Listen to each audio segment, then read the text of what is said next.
श्री स्वामी समर्थ सर्वांना। आजच्या व्हिडिओमध्ये आपण पहाटे पडणाऱ्या स्वप्नांचा काय अर्थ असतो हे पाहणार आहोत।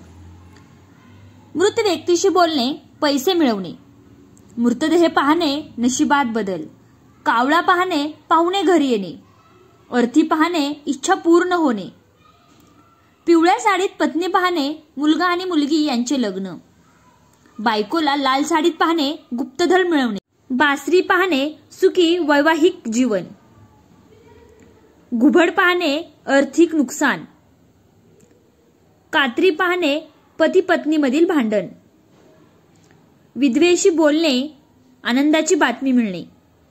अशाच नवनवीन व्हिडिओसाठी चॅनलला सबस्क्राइब करा। व्हिडिओ आवडला तर लाईक आणि शेअर करा। श्री स्वामी समर्थ।